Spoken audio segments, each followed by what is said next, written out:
How to Buy a Business Part 2. If you missed Part 1, what I covered in Part 1 were some of the softer details about how do you find a business, where can you find them, what are some of the first things that you need to do. And where we left off with Part 1 was having established a baseline of what roughly the seller would kind of be prepared to consider and what you would kind of be prepared to pay for a business.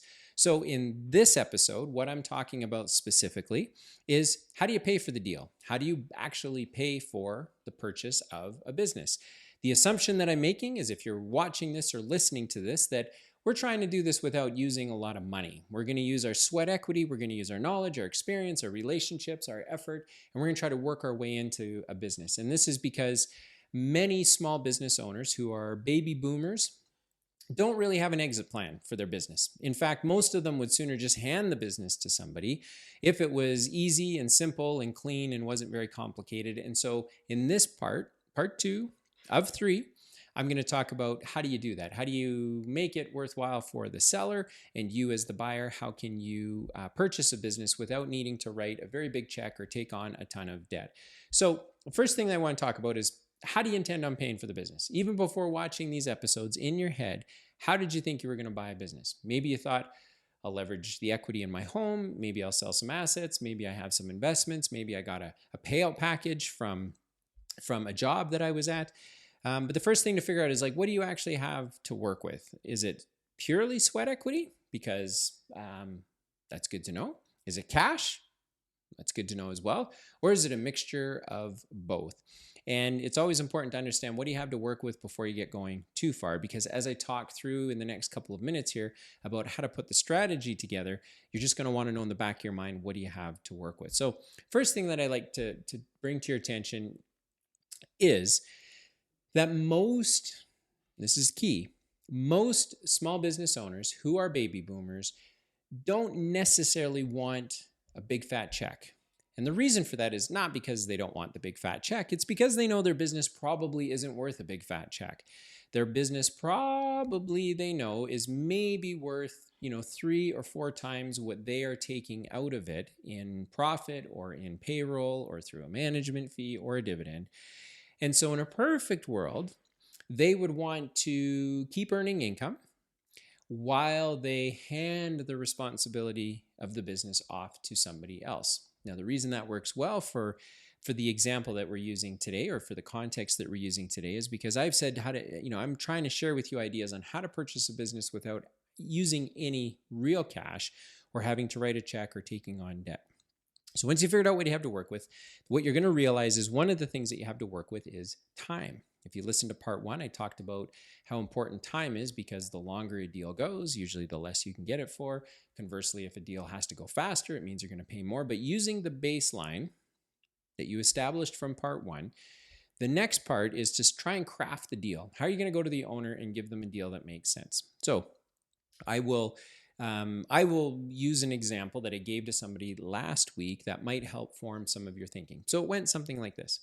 The individual said, this particular business, it does about $1 million a year, just over $1 million a year gross revenue, and it nets the owner about $250,000. And I said, great. And I said, so how are you going to pay for the business? Well, I've got some savings. I could probably put up a mortgage on my home.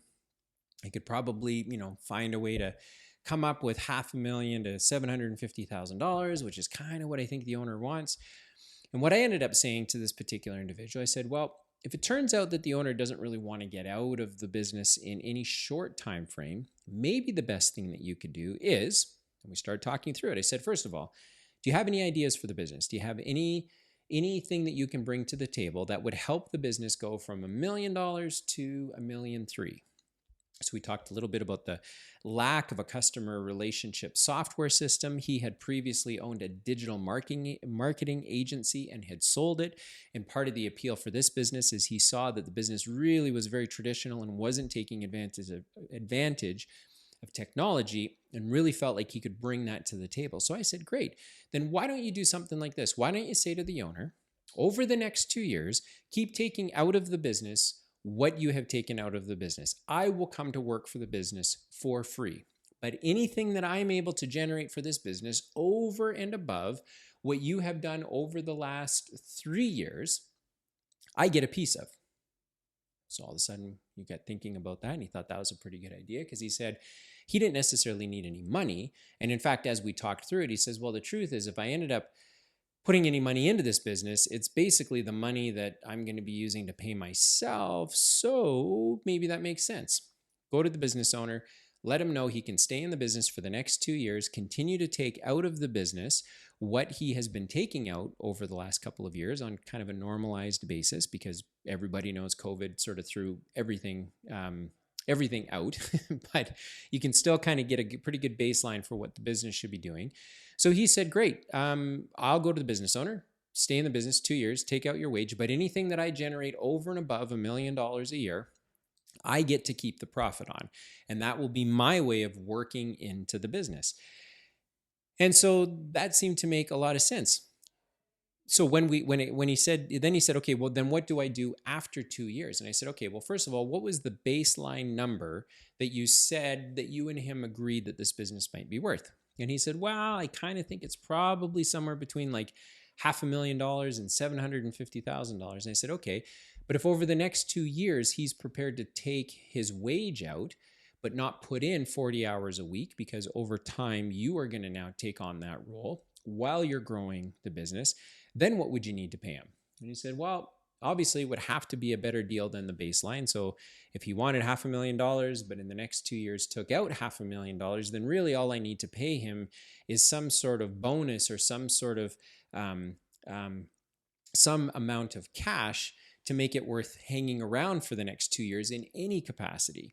So he says, you know what I could do? He said, the inventory, there's a lot of inventory, there's a little bit of equipment, but maybe what I can do is, worst case scenario, 2 years from now, I go and borrow some money against the equipment in the inventory, and then I just write him the check.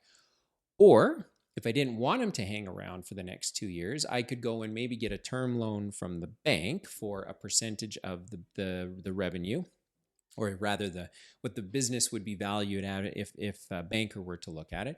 And I could just cut him the check. So all of a sudden, that baseline of $750,000 gave this potential purchaser something to push and pull on to figure out how to structure a deal. Now, at this stage, you're not necessarily putting it down on a sheet of paper, but rather starting to put together the deal points. In part one, you would have figured out all of the motives and the incentives and the desires of the owner. So here in part two, we're really just trying to figure out, how do you pay for that? If you want to use sweat equity, one of the ways to do it is to bring something to the table that the current owner could benefit from. In the example I just gave you, the current owner was benefiting by saying, I can keep taking out my wage, you're going to take over managing the business, and you've said you won't take any money out of the business unless you can grow my top line past what I've been doing for the last couple of years. Well, shoot, that sounds like a pretty good deal. And at the end of 2 years, you're going to cut me a check for some amount of money. It sounds like maybe you'll give me another couple $100,000. I kind of like that deal. So that's an example. There's a dozen different ways to talk through that, but that's kind of the very basic structure that can be used to purchase almost any small business run by a boomer who is an owner operator. This doesn't necessarily work if the business is owned by someone who isn't actively working in the business. And the reason for that is, an owner operator that's a boomer who's run the business for 20 or 30 years, they just want out. They're not so concerned about cash. They're more concerned about, how do I actually untangle myself from this business? And instead of working 5 days a week, can I work 4 days a week? Can I work 3 days a week? Can I continue to draw some income over the next couple of years while I start to transition myself into retirement? And that's really where the golden opportunity is. The golden opportunity is to find these businesses, figure out what you can bring to the table, because the truth of it is, any money that you put in is probably just the money you're going to take out to pay yourself anyway. So why not structure a deal that works for both you and for the potential seller of the business? So once you figured out what you can add as sweat equity, then the next thing to figure out is what could be financeable. And in the example I just gave you, this potential purchaser had said, well, there's some inventory and some equipment, and I could probably get the bank to lend against that for me if I needed to generate some cash to pay off the seller quicker than normal. And so once you have figured out what you have to work with, once you have figured out how to address the pressure points of what the current owner is looking for, then you can really just craft a deal where you just work your way into the deal. And it becomes very, very simple after that. The hardest part really is just trying to take a big block of clay and just roughly shape it into the sculpture that it's going to be. But by this moment, so part one helps you take off some big pieces. Part two now helps you start to whittle it a little closer. And now what you're going to do is you're simply going to be moving the terms around a little bit. Maybe the owner says, okay, that sounds good, but you know what? Maybe I'd like to take my wage for 3 years. I'll work full-time in year one, part-time in year two, and then year three is a freebie. I don't have to work at all. But if you need me to show up once a month to answer questions or to maintain some customer relationships, I'm happy to do that. So once you have kind of taken the big pieces off, you're starting to shave this thing down into a smaller deal. Then part three is now, how do you actually hit the ground running? You've got, in part one, you addressed the business and found it and were able to talk to the owner about it. Make sure that you're addressing all of their concerns and their pressure points. Part two is now how you're going to finance the deal. What's really important to the owner. Chances are it's not purely cash. It's mostly going to be weighted towards removing themselves from actively running the business and being responsible for it. They're going to maybe want to take a few extra days a week off or a month or what have you. So once you figure that out, then you just have to kind of structure your deal around how you're going to pay for it. How much of it will be sweat equity? Is any of it financeable? Do you need to put your own money in to begin with? Maybe the owner says, look, you put in 50 grand, I'll give you 2 years, I will walk away and I'll finance it for you. I mean, that's, again, kind of the simplest deal in the world to do. An owner says, look, here are the keys. You can pay me whenever you have the money and don't even worry about paying me quickly because I have no need for the money. I'm way more interested in just getting rid of all of the work that this business is right now. So you've kind of just got to figure out what do you have to work with. But what I think stands out, and for me, I talk about it very easily because I have some experience with it. But if you've never done this before, I think you'd be surprised to learn that most owners don't just want a big fat check. If they do want a big fat check, the chances are you're not going to get a crack at the deal anyway, because it's most likely being done through a business broker or it's being done through an M&A firm.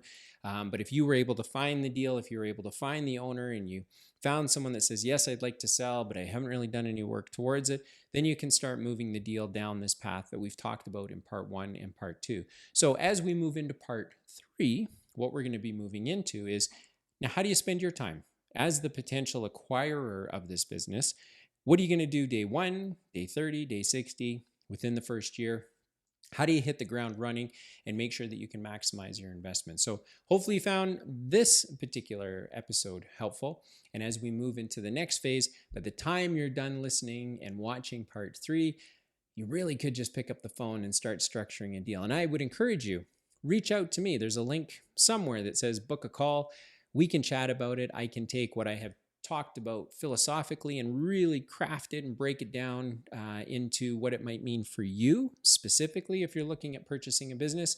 And it's very common. I get the question all the time. Hey, Dylan, I'm looking at purchasing this business. What do you think? And I love hearing myself talk and working through the variables, and I'm quite comfortable with them. So it might be helpful for you just to hear someone else talk about your deal and some of the things that you should know, and make sure that you find a way to connect, because I would definitely love to help. So find your way over to part 3, where we talk about how to buy a business, and then what do you do once you're now in there.